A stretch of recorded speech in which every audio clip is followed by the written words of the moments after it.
Hey all, Nev here from One Deal Away, and I figure I'd come outside and enjoy this beautiful weather and have a nice little chat with you the way that I would do if you were actually here in my own backyard hanging out with me. The reason I came in over here because I wanted to talk about a little bit about sort of what's going on and some of the new reports that have been coming in, because the data, the information that we keep on getting is only as good as the new information that, right, like what I meant to say is that the analysis that we're able to do, the way that we're able to derive what's going on, and is only as good as the data that we're getting and as fresh as that data is. And where I was back in February, March to where I am right now, and today is May 5th, so happy Cinco de Mayo. Here we go, in celebration of it. Cheers to all of my friends, family members, acquaintances, and everybody else that I am yet to meet. But what what I have been basically talking about in February has not changed at all to what I am going to talk to you about today. So my positions are not necessarily shifting. I mean, there are some shifts here and there, don't get me wrong, but there are some of the components, sort of the big picture of what I was thinking about, is not necessarily going away. I am still believe that we are going to be entering depression, and that we de facto have actually entered it. I still believe that the deflationary environment is upon us and is here to stay for a little while.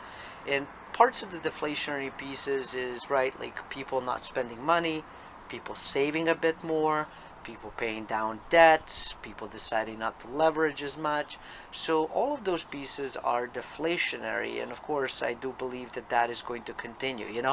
One of the things that, my gosh, by this point it has been a few years, Atlantic Magazine had done a report that basically said that vast majority of middle income Americans don't have as much as $400 in an emergency fund. That story hasn't really changed and hasn't really shifted. There might have been some sort of differential between like how much, or maybe it's 500, maybe it's not 400, maybe it's a little bit more, maybe it's a little bit less. But the end of the day, vast majority of people didn't have as much cash because mostly there was no need for it.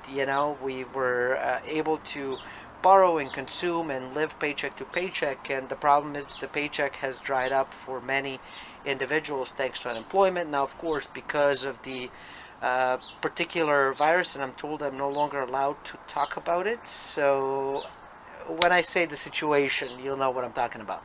So when the situation emerged, let's practice, right?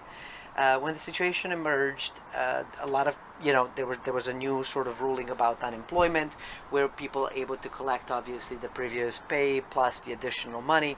So where we have found ourselves, which I've already talked about in a video, is that there's a large number of individuals who are de facto making more money by not working, and so now when they're being asked to go back to work, some of them may choose not to. Now, some of the interesting pieces that I also talked about is the problems that are happening within businesses.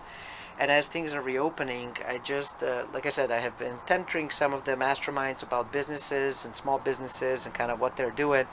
And when I say small businesses, I'm not talking like the Small Business Administration, where they said, anything below 500 employees, and then you have this giant corporation that has like multiple holdings that are under 500 each, and now they're claiming like billions of dollars, like you've read in news. I'm talking like an actual real small business, small and medium-sized businesses. I mean, we're talking, 2 to 20 employees. We're talking 1 to 50 million in revenue. So like that's kind of what we're talking about. But an interesting piece that we're also talking about is that when I talk about the revenue component, for a vast majority of these individuals, that was the revenue pre-situation. So that's sort of what's going on, and vast majority of them, even though there's this opportunity to reopen, most of them are there's actually quite a few that have decided that they're not going to reopen because it doesn't make sense, because at the current levels of what they can do, it's going to cost them more to operate than they will earn anything, and so they're going to be shutting down. And that's the story that I was sharing with you, that we're going to see more and more of that starting to transpire, starting to develop, and starting to really start appearing all over the place. So that's kind of what we're going to see the next phase, which is that phase 2 component, where those that are making money being unemployed are not going to want to go back to being employed as long as they can stay employed. And if they go back, they will want to collect more money. We've seen that through, for example, Amazon and so on. And again, I'm not arguing whether they should or should not, right? That's your own sort of field. I'm just talking about what will transpire, because these are real circumstances. When things open up, there's going to be also another class of individuals that is going to play a huge role, and those are baby boomers. Right now we're all forced to sort of self-isolate in our own backyards, our homes, and really not go and do very many things. As things open up, there's going to be a healthy number of baby boomers who obviously have seen, quite a bit of loss in their portfolios. Some of that has recovered. It's kind of slowing down and sort of doing that hilly piece where, you have the stock market, it has gone down. Then it kind of does the V-shaped thing, which we just saw over in late March and into April. But April then started to kind of do a little bit of that hill curve. And that hill curve that lets me know that, most likely next step scenario is going to be basically back down the slide. Now, again, nobody has a crystal ball. I definitely don't. This could go any which way, but that's sort of the way I see it, because you have all of these companies and corporations that are being bought up by the Fed. Again, we could argue legally, illegally, whether it was right or wrong. And, there are people that are arguing that that was wrong, that needs to go before the courts and the Supreme Courts, and that the Fed should be held responsible for violating the laws and the Constitution and all of those different components. I'm not a legal expert, so I don't know. But however it goes, and even if they're held responsible or not held responsible, that doesn't help you and I.